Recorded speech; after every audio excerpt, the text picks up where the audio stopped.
Hello there.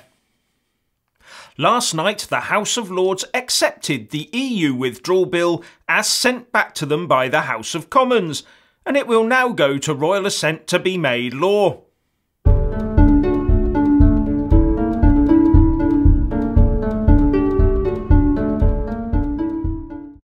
Now, firstly, I'd just like to thank Maurice from the YouTube channel poroldchap for making and sending me a few of these badges for the full withdrawal of the UK from the EU.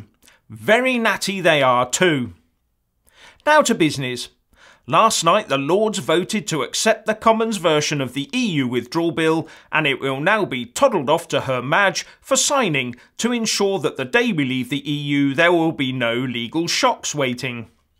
So the next main task is to get a Brexit agreement with those nice friendly people in the European Union, so we can then draw up a treaty, then write some trade and customs laws that our MPs and Lords will work diligently together on to make Brexit the success they all claim they want.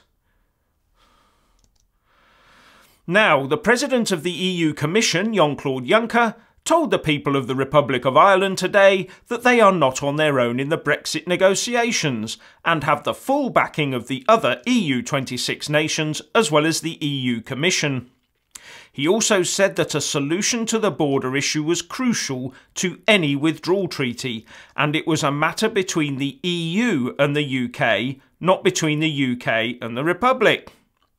As I and many others have said, there is already a border of currency, personal tax, corporation tax, civil law and criminal law amongst other things along that border, so the transit of goods could easily be added with the goodwill of both sides. The EU and the Republic are making a mountain out of a molehill here and are raising the spectre of masked armed men roaming the lands again just for political leverage. Not nice people to deal with, it seems.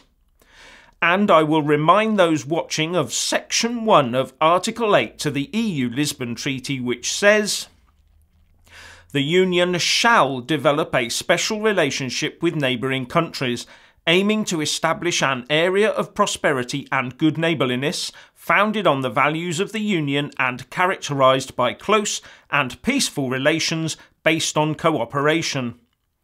Don't see much of that coming from the EU at present, do you? Just because we voted to leave does not give the EU the right to renege on its own treaty obligations. And while the EU plays its tricks, the UK government has got on with the job of Brexit and set out its plans for the post-Brexit status of EU nationals living in the UK. There will be two types of status: settled status for those who have lived in the UK for more than 5 years, and pre-settled status. Application will be mandatory with a cost of £65 per adult and £32.50 for children. Those that have already applied for residency or indefinite leave to remain will face no charges. With applications to come from EU citizens as well as those from Liechtenstein, Switzerland, Norway and Iceland, there are expected to be about 3.5 million applications. Applicants will be asked to prove their identity, declare criminal convictions from inside and outside the UK, with only the serious offences being any issue, and whether they live in the UK. The presumption will be to grant rather than refuse an application, said the Home Secretary Saeed Javid to a House of Lords committee, with decisions being made very quickly. We await the EU's matching proposals for UK citizens living in the EU. And following on from recent remarks by the head of GCHQ, Jeremy Fleming, that the EU will lose out from a loss of information from the UK listening post if it fails to cooperate with the UK post-Brexit, security expert David Lowe told RT that the EU would be the ones to suffer from the loss of the gold standard UK intelligence. Now for the post-Brexit economy.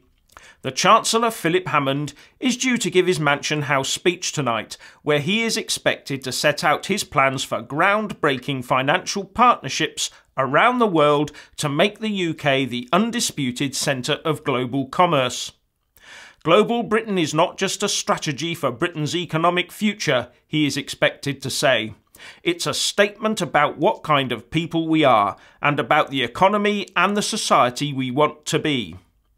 But he is also due to say that tax rises might be on their way for the NHS, and that there will be no extra cash for other departments. But the latest ONS data shows that the UK deficit is still shrinking.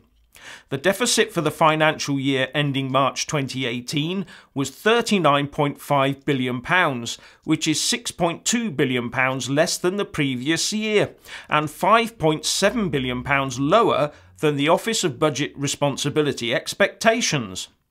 Also, in the current financial year to date, borrowing was £11.8 billion, which is £4.1 billion less than last year, the lowest level since 2007, and we had the lowest borrowing for any month of May since 2005. But while we've still got a deficit, it increases the overall national debt, which is now over £1.78 trillion and equivalent to 85% of UK GDP. And this costs us circa £1 billion a week to service. Now, for those that haven't heard, 3 prominent YouTubers, Count Dankula of the Saluting Dog notoriety, Paul Joseph Watson of Infowars and Sargon of Akkad, have joined UKIP, and it is thought that as many as a few hundred of their YouTube throng may have followed them into the party. Finally, beware beer drinkers. There is a growing shortage of carbon dioxide due to 5 CO2 producers being offline across Northern Europe, which could start causing shortages of fizzy drinks, packaged meat and beers. The UK is particularly affected, reports Quartz, as it now has only one big plant left producing the gas. The shortage is down to a longer than usual break in the production of ammonia, says The Independent. How can we have England playing in a World Cup and not enough beer? It's a crisis. But who or what is to blame? Well, we know that there are only 2 things that everything is blamed on at the moment, don't we? So take your pick. It's either Donald Trump or Brexit.